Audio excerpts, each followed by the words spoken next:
Tatag mo ko niya doon. Oh, baka naman yun. Game. Kailan kayo nag-start mag-skateboard?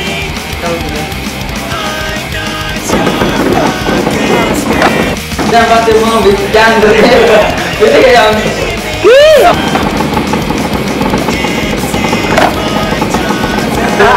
Alam yung mga dre.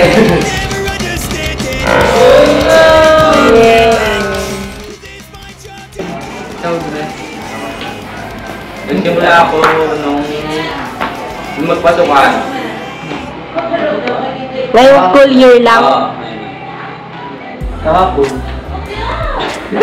Ako nung nagpasukan. Itong isang lang. Hindi ka kasama. Ay, hindi nga ako kasama. Ano lang ako? Basta ito sa mga November. Oh, then. Ay, July. July tayo skate na. July.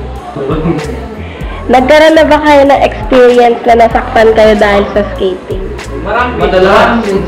Katulad nito, isang araw lang. Na-spray. Pero nag-spray ngayon. Yun, oh. Yan ito. Ganun po.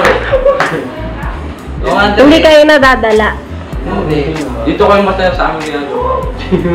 Kaya hindi kami dito. Sino matidevelop pa niya? Naging sagabal ba ang skateboarding sa pag-aaral? Depende sa tao. Kung natunahin mo pag-aaral bago mag-skate. Saka dapat may time management ka, okay lang kung mag-skate. Kaya na. Anong nagawa sa inyo ng skating? Nagkaroon kami ng mga sa school. Maraming kaibigan. Nabalian. Pero masaya doon, nagkakamayroon na maraming kaibigan. Iyak na yun. Pag maraming skater na magkakasama, nadama. Yun lang.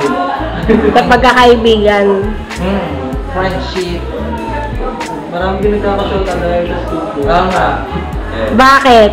Tulad ko, nung Valentine. Na-amaze ko siya. Kasi yung papatuloy babae. Doon naman i-develop pa niya. Mabuti ba para sa society na ang mga kabataan ay may ganyang hobby? Ay, siguro naman. Dahil dyan, nalalagay pa sa masamang bisyo. Yun lang tama daw. Tulad lang.